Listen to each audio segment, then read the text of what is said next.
Howdy y'all and welcome. Hope everybody's doing well out there so far. Let's go and get right on into it here to take a look at what we could expect as we head in the month of July. Take a look at this. We'll take a look at the GFS for the next couple of weeks. So take a look at the temperature anomalies and the actual temperatures and what kind of actual precipitation we could expect. Then we'll take a look at the Euro weeklies, and then I'll take us all the way out into the beginning of August actually. That'll determine whether or not we're going to be above or below average as far as precipitation temperatures go. Now we know we have been pretty hot here in June and sort of soggy amongst the central part of the country. As you can see here on the GFS, I got the temperature anomalies here on the left side and the actual temperatures on the right side.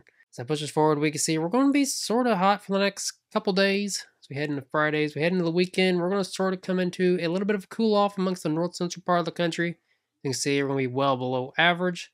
But don't be fooled though, because as we head out of the weekend, it's looking like it's going to be a scorcher amongst the southeast. And it's looking like as we head further and further into July, it's just going to be scorcher out there. The sweatometer is going to be off the charts. So definitely prepare for more heat as we head into July. And as we take a look at the Euro weeklies, we can see that at the beginning of July, it's going to be a little bit below average amongst the northern half of the country. But then as we head further and further into July, it's going to be well above average, and we're not going to get a break from this major heat wave, especially as we head in the beginning of August. And according to the Climate Prediction Center's monthly outlook, we can see that much of the country is going to be well above average, except for up here by Alaska. If y'all taking any vacations, go up here in Alaska. It's going to be pretty nice up there.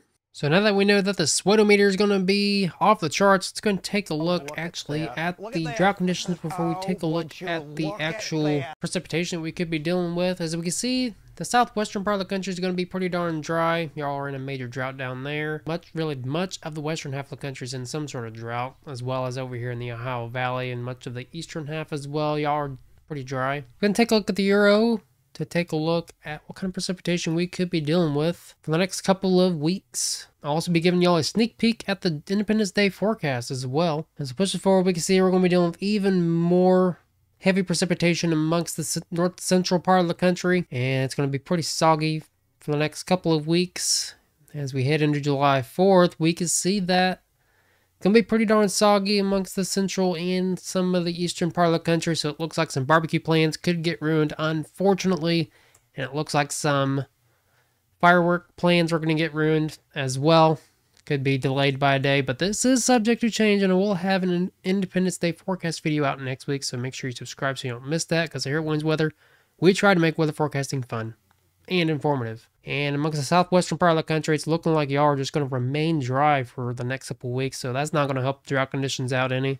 Could be coming in on some rainfall, though, here towards the end of June, though, so definitely prepare for some drought-like conditions down there in the southwest. And as we take a look at the precipitation anomalies, this will show us whether or not we're going to be above or below average as far as precipitation goes. We already know the next couple weeks it's going to be pretty soggy amongst the eastern half of the country, but it's going to quickly change as we head towards the middle parts of July.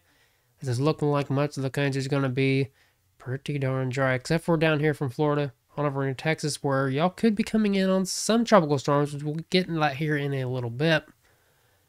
And it's looking like it's going to remain that way as we head into August. And as we take a look at the Climate Prediction Center's monthly outlook, we can see that really much of the country is going to be dry, except for from Texas on over into Florida up into the Carolinas. And this is probably due to some tropical storm activity, which let's go ahead and take a look at that actually. As we take a look at the Atlantic Basin, we see not much is really going on out there up until the end of June and into the beginning of July. As you can see, there is a little bit of a disturbance out there in the Atlantic.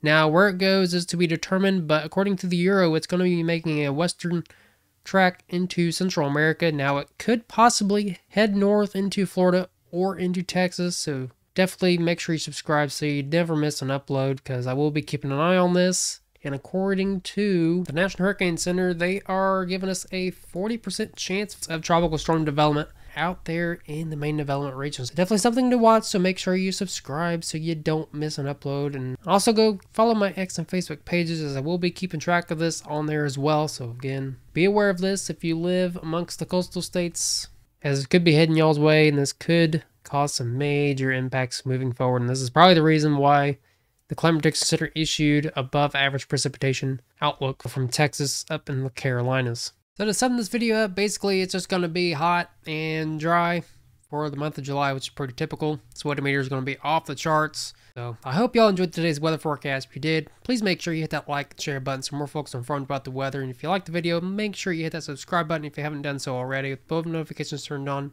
Because here at Williams Weather, we try to make weather forecasting fun and informative. And also, leave me some feedback in the comment section down below, as feedback helps provide you, the viewer, better and more informative content in the future.